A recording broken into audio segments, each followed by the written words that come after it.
Among the ancient ruins that have reached us across millennia, only a few Roman temples have withstood the test of time, preserving their grandeur and mysteries. These monumental structures continue to captivate researchers and travelers, offering a unique glimpse into the architectural prowess and spiritual practices of a long-lost civilization. One of the most impressive testaments to Roman architecture is the Temple of Augustus and Livia. This majestic temple, whose columns and porticos still inspire awe, was erected in Vienne, in modern-day France. It stood as a living testament to the power and divine status of imperial rule, dedicated to the sacred imperial cult that honored the great Emperor Augustus and his third wife, Livia. Today, this monumental structure is rightly considered one of the best-preserved Roman temples on French soil. Construction of the temple began between 20 and 10 BCE, and it was initially dedicated solely to Augustus. However, in 41 CE, decades later, his grandson, the Roman Emperor Claudius, rededicated it to include Livia in the worship. The temple's fate underwent many changes, after the fall of the Western Roman Empire. As the lands of Gaul gradually embraced Christianity, this pagan sanctuary was transformed into the parish church of Saint Marie-Laveau and served as such until the turbulent events of the French Revolution.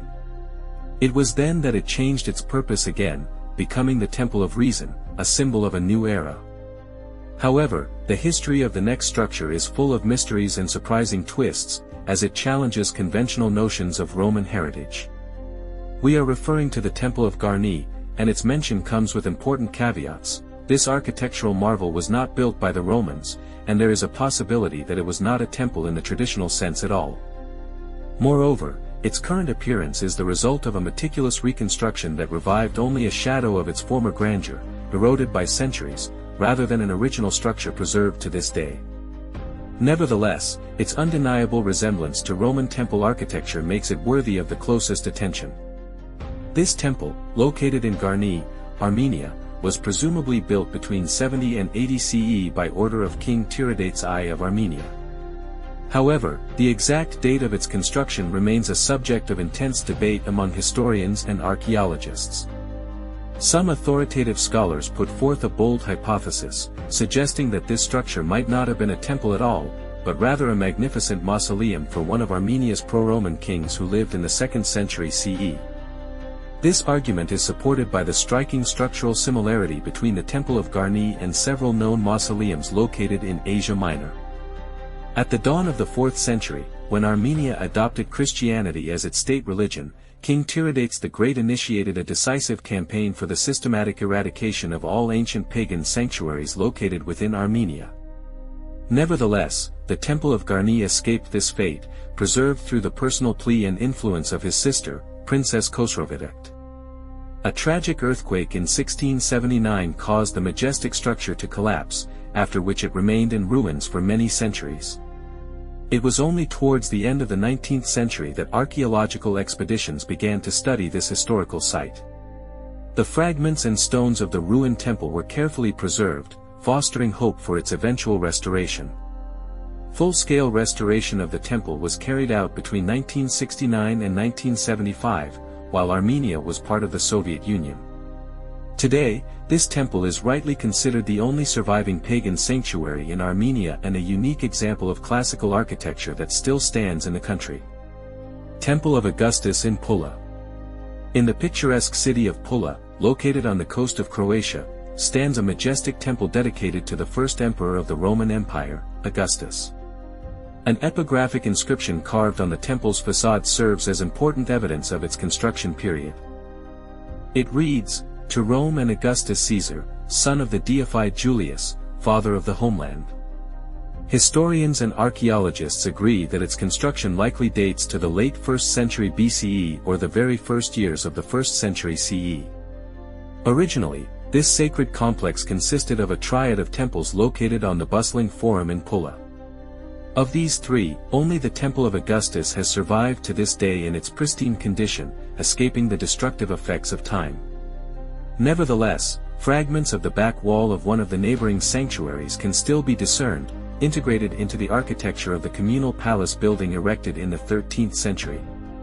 The temple's fate underwent significant changes. In the 4th century, during the persecution of pagan cults characteristic of the late Roman Empire, it was closed. However, during the Byzantine era, the sanctuary regained its purpose, being converted into a Christian church. Subsequently, during peaceful times, it was used for purely practical purposes, as a grain storage facility. By the end of the 19th century, the majestic structure was partially obscured by encroaching residential buildings. Unfortunately, the tragic events of World War II did not spare it. In 1944, as a result of an Allied air raid, the temple was almost completely destroyed. But by 1947, thanks to meticulous restoration work, it was recreated in the original form that stands before us today. Currently, it houses a small museum dedicated to Roman sculpture, where temporary exhibitions are also regularly held.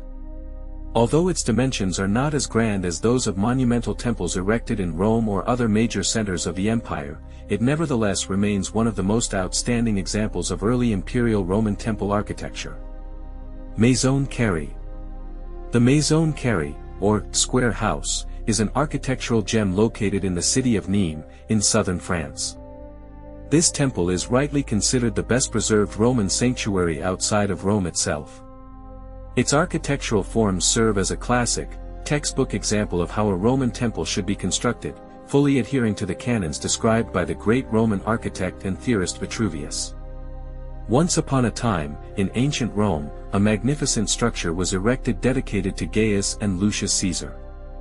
These young men, being the adopted sons of Augustus himself, were considered the most likely contenders for the imperial throne, potential successors to the great ruler. However, their fate was tragic, both passed away prematurely at a young age. It is believed that the construction of this temple began around 19 BCE, and the initiator of its construction was none other than the biological father of Gaius and Lucius, the distinguished general and statesman Marcus Agrippa. After the Roman Empire experienced its decline, this building remarkably continued to serve various purposes for many centuries. It underwent numerous transformations, converting from a sanctuary to a Christian church, then to a town hall, a repository for important documents, an archive, and even, astonishingly, a stable, until it finally found its current purpose as a museum in 1823. Temple of Hercules Victor. In the Eternal City, at the very heart of the Roman Empire, stands an ancient temple celebrating the great Hercules Victor. It was erected in the historic Forum Boarium, known as the Cattle Forum, in close proximity to the picturesque banks of the Tiber River, as early as the 2nd century BCE. This structure is rightly considered one of the oldest architectural monuments in Rome that has survived to this day. A distinguishing feature of the temple is its unique circular plan. A central cylindrical stone block is surrounded by 20 elegant Corinthian columns, giving the structure a majestic and harmonious appearance. According to ancient traditions, it was here, on this sacred spot, that the mighty Hercules found rest and repose after completing his 10th legendary labor. For many years, due to its distinctive circular shape, this structure was mistakenly identified as a temple dedicated to the Vestal Virgins. However, in the early 19th century, thanks to the astuteness of Rome's prefect, appointed by Napoleon, the true purpose of the structure was established, and it was correctly identified. Near the Temple of Hercules Victor stands a structure known as the Temple of Portunus.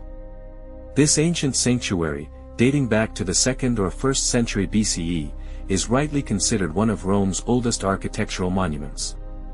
Dedicated to Portunus, the deity who protected livestock and harbors, its location on the banks of the Tiber River, right within Rome's old cattle market, seems entirely fitting and logical.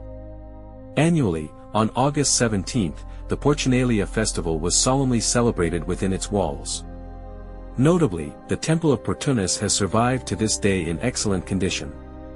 Its remarkable preservation is largely due to the fact that in 872 CE, this ancient structure was reconsecrated and transformed into a Christian shrine dedicated to Saint Mary of Egypt, which ensured its protection and careful treatment throughout the centuries.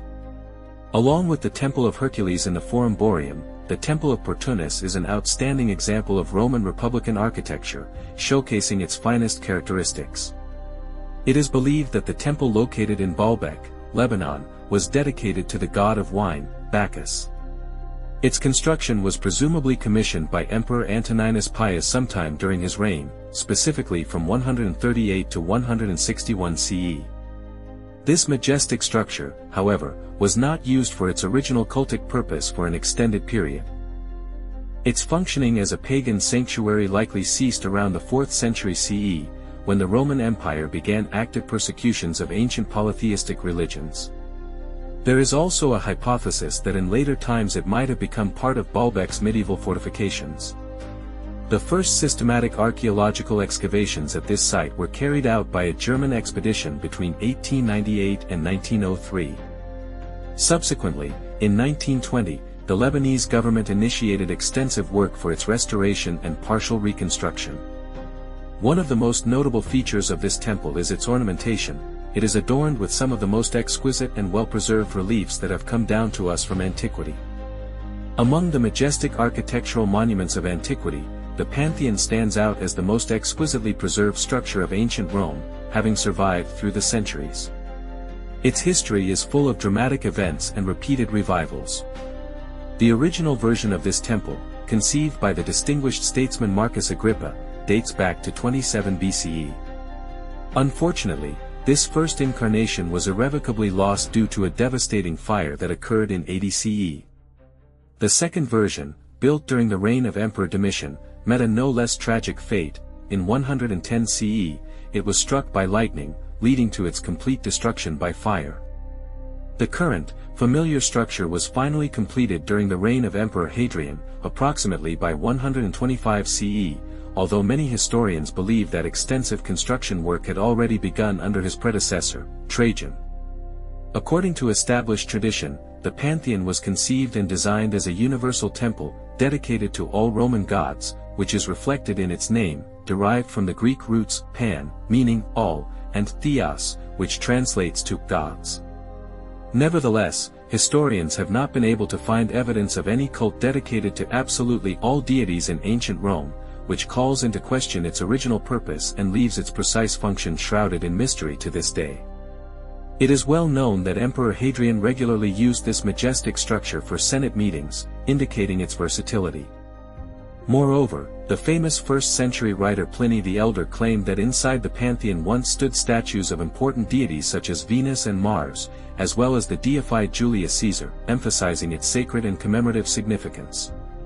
The exceptional preservation of the building, astonishing to researchers and tourists alike, is likely due to the fact that at a relatively early stage of its long history, specifically in 608 CE, it was repurposed and transformed into a Christian church, St. Mary of the Martyrs. In subsequent centuries, in 1270, a bell tower was added to its majestic portico. However, this architectural feature was later dismantled. The Pantheon likely represents one of the first structures in the classical architectural tradition where the interior space was deliberately designed to surpass the exterior in magnificence. Visitors entered this majestic rotunda by passing through massive bronze gates. The interior space of the rotunda is striking in its dimensions. Its diameter reaches 43.2 meters, 141.7 feet. This impressive size remarkably matches the maximum height of the dome itself, which is a perfect hemisphere, creating a sense of perfect harmony. At the very top of this grand dome is a unique opening facing the heavens, known as the oculus. Its diameter is 8.8 meters, and it is framed by an elegant decorative bronze frieze, serving not only as a source of light but also as a symbol of connection to the outside world. Beyond its original purpose, the Pantheon served for many decades as a mausoleum for the Italian monarchy, from 1870 until 1946. Among other distinguished burials, the tomb of the great Renaissance artist, Raphael, holds a special place here. For modern visitors, a visit to this ancient temple is more than just sightseeing. It is an almost tangible journey through the centuries, offering a unique opportunity to witness firsthand the unparalleled grandeur of ancient Rome at its zenith.